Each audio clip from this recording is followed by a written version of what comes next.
श्री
जय श्री कृष्ण।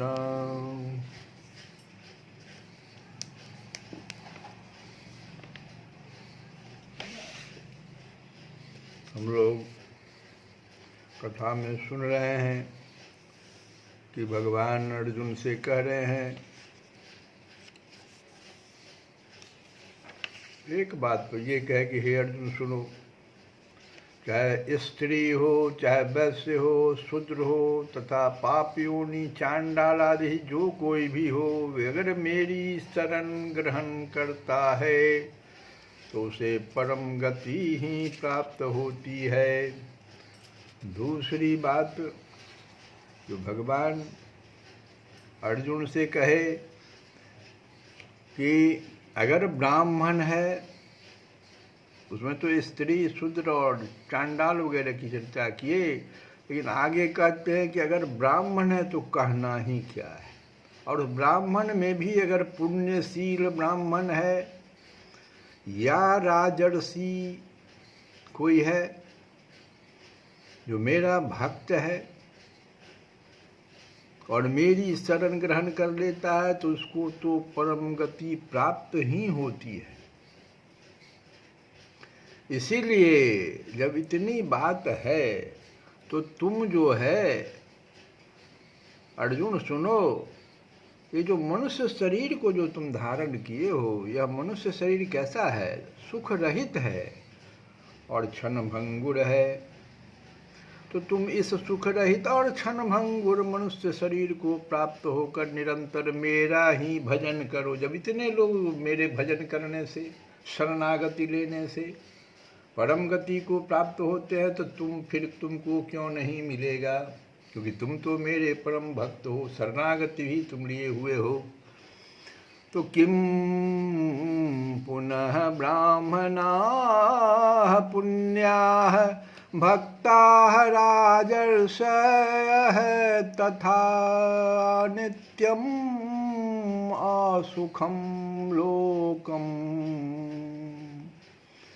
इमं प्राप्य भजस्व माम् अनित्यम् असुखम लोकम।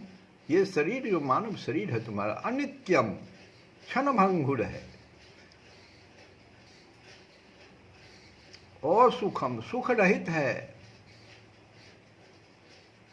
तो फिर मेरा निरंतर मेरा भजन करो। और भजन करने में जो भगवान ने पीछे बताए 3 तरीका, जो हम विनय पत्रिका में तुलसी बाबा से भी सुने, या तो मेरा दासत्व ग्रहण करो, सेवा। दूसरा है कि मेरा स्मरण करो तो मैं मित्र हो जाऊंगा, सखा हो जाऊंगा। तो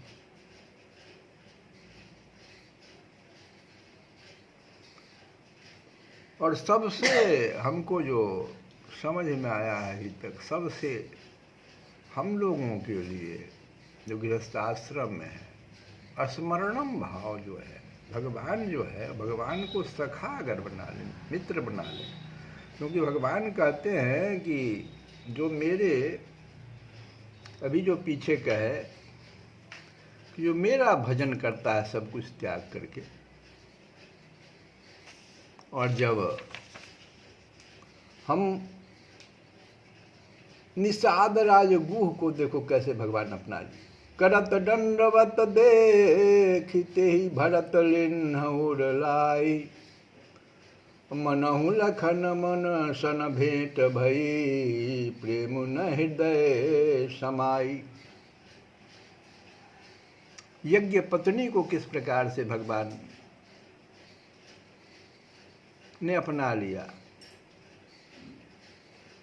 इस संजय की कथा हम लोग सुने, जो संजय जिसको दूरदृष्टि, दिव्य दृष्टि प्राप्त हुई थी, वेद व्यास जी ने दिया था।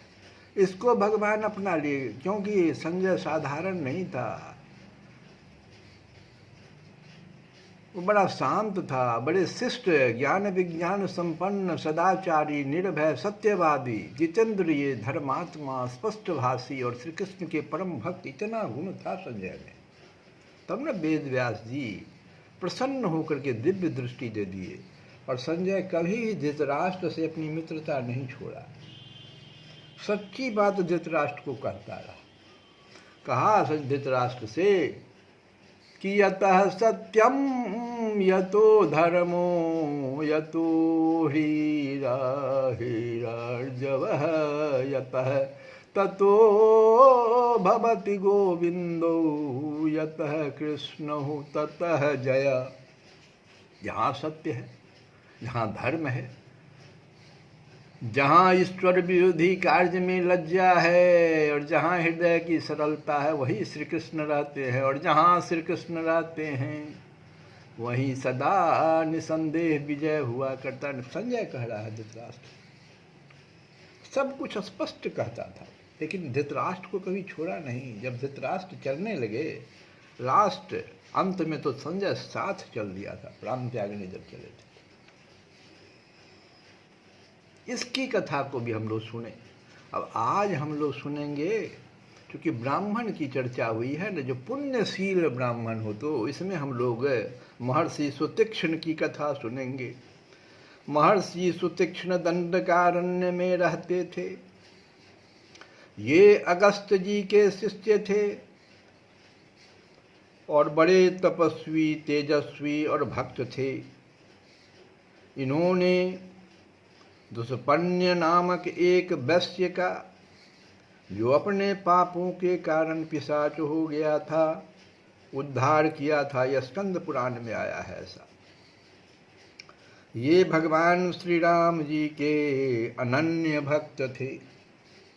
अनन्य भक्त देखो क्या है, 3 बातें होनी चाहिए अनन्य भक्ति में। पहली बात, गुरु,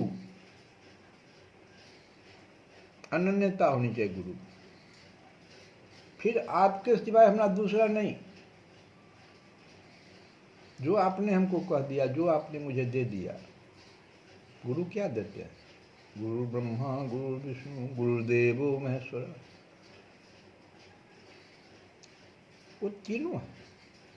एक बार जो दे दिया आपने, उसमें अनन्य भाव होना चाहिए। दूसरा,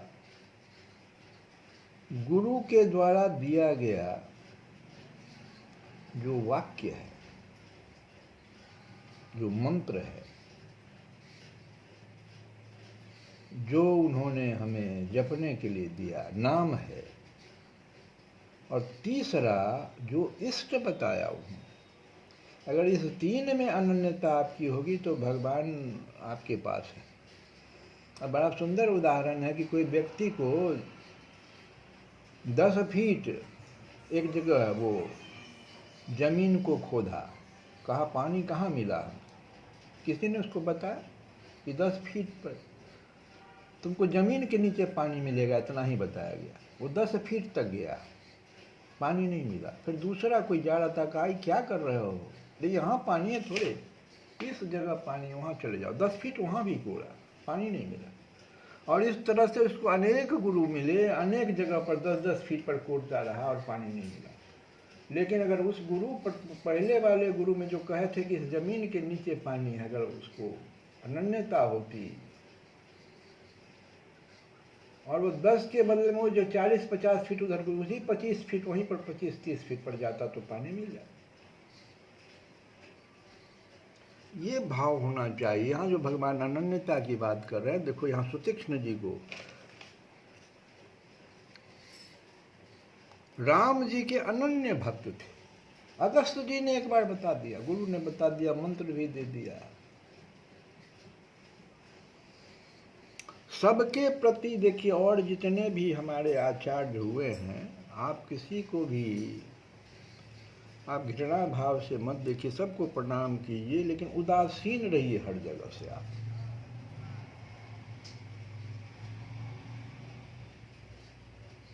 तब आप सफल हो जाइए।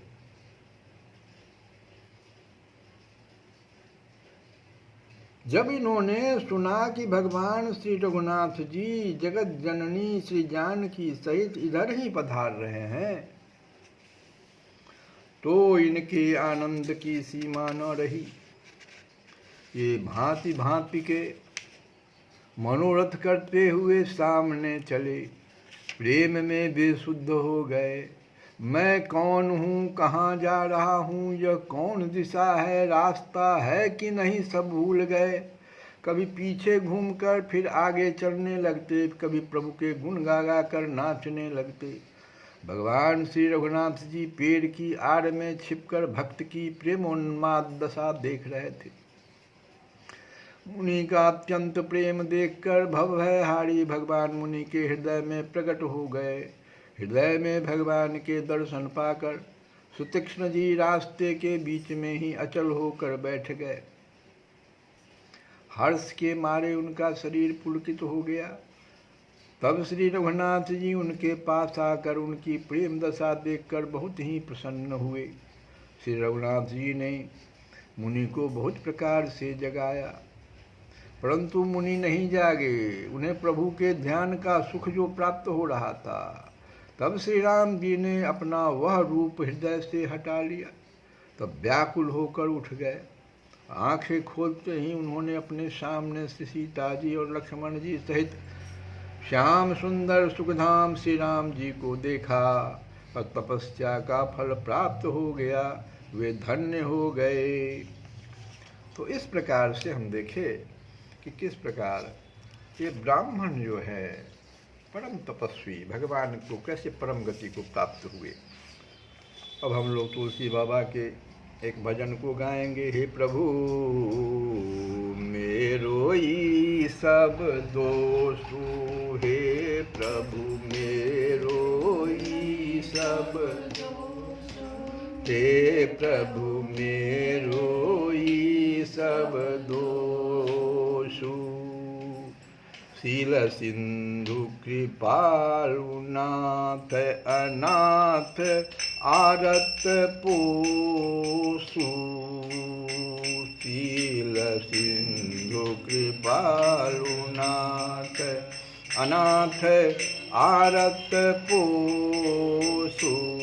हे प्रभु सब मेरा ही दोष है, हे प्रभु मेरो ये सब दोषु। तो आप तो शील के समुद्र कृपालु, अनाथों के नाथ और दीन दुखियों के पालने पोसने वाले हैं। शील सिंधु कृपालु नाथ अनाथ आरत पोषु। हे प्रभु मेरो ये सब दोषु। आगे कहते हैं तुलसी बाबा के वेश बचन विराग मन अघ अवगुणनि को कोसु। विश्व बचन विराग मन अघ अवगुणनि को कोसु। राम प्रीति प्रतीत पोली, राम प्रीत प्रतीत पोली। कपट कर तब तोषु, हे प्रभु मेरो ये सब दोषु। हे प्रभु मेरो दोषु। मेरे भेष और वचनों में तो वैराग्य दिखता है। भेष वचन विराग मन, देखो कितना सुंदर बात है। हम तो साधु का भेष बनाए हुए हैं, वचन भी मेरा कितना अच्छा है। तो भेष और वचन में तो वैराग्य दिखता है, किंतु मेरा मन मेरा कहाँ है? पापों और अवगुणों का खजाना है। मन अघ अवगुणनि को कोसु। हे राम जी, आपके प्रेम और विश्वास के लिए मेरा मन पोला है। पोला है माने उसमें तनिक भी प्रेम और विश्वास नहीं है। हाँ, कपट की करनी के लिए तो खूब ठोस है। कपट ही कपट भरा हुआ है। आगे कहते हैं राग रंग कुसंग ही सो, राग रंग कुसंग ही साधु संगति दोषु। कहत के हरि जसहि से सिगाल जो खरगोशु। है प्रभु मेरो ये सब दोषु। है प्रभु मेरो ये सब दोषु। जैसे खरगोश सियार की सेवा करके, खरगोश सियार की सेवा करके सिंह की कीर्ति चाहता है। वैसे ही मैं कुसंगति से तो प्रेम करता हूँ और साधुओं के संग में झुंझलाया करता हूँ। जैसे खरगोश गीदड़ के बल पर सिंह की सी कीर्ति चाहता है, पर सियार तो उसे खा ही डालता है। कीर्ति के बदले प्राण ही चले जाते हैं। इसी प्रकार जो कुसंग में पड़कर कीर्ति चाहता है, उसे कीर्ति का मिलना तो दूर रहा, उसके सद्गुणों का भी नाश हो जाएगा, जिससे बारंबार मृत्यु के चक्र में जाना पड़ेगा। आगे कहते हैं, शंभु सिख वन रसन नित, शंभु सिख वन रसन नित, राम नाम ही घोषु, शंभु सिख वन रसन नित, राम नाम ही घोषु, दम्भ हूँ कली नाम गुम्भज, दम्भ हूँ कली नाम गुम्भज, सोच सागर सोसु है प्रभु मेरो सब दोषु, है प्रभु मेरो सब दोषु। कहते हैं शिव जी का उपदेश यही है कि नित्य जीव से राम नाम का कीर्तन करो। शंभु सिख वन रसन हूँ नित, ये भोले बाबा का उपदेश है। शंभु सिख वन रसन हूँ नित, राम नाम ही घोषु, शंभु सिख वन रसन हूँ नित, राम नाम ही घोषु। शिव जी का उपदेश तो यही है कि नित्य जीव से राम नाम का कीर्तन करो। कलयुग में दंभ से भी लिया हुआ राम नाम, दंभं कलि नाम कुंभज, कुंभज ऋषि अगस्त का नाम है।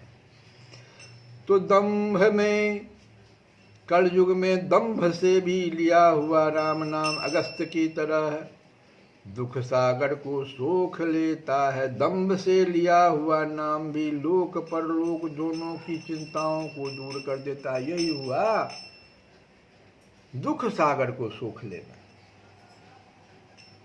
कैसे भी नाम का तो आप आश्रय लीजिए। मोद मंगल मूल अति अनुकूल निज निर्जोषु, मोद मंगल मूल अति अनुकूल निज निर्दोषु, राम नाम प्रभाव सुनि तुलसी हूँ परम परितोषु, राम नाम प्रभाव सुनि तुलसी हूँ परम परितोषु, है प्रभु मेरो सब दोषु, है प्रभु मेरो सब दोषु। वह राम नाम आनंद और कल्याण की जड़ है। कौन राम नाम? जो भोले बाबा जिसको कहते हैं नित्य जीव से राम नाम का कीर्तन करो, तो वह राम नाम आनंद और कल्याण की जड़ है।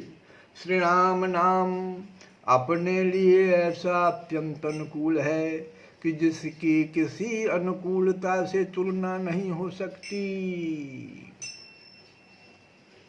एक नामदेव नाम के बड़े भारी संत हुए थे गुजरात में,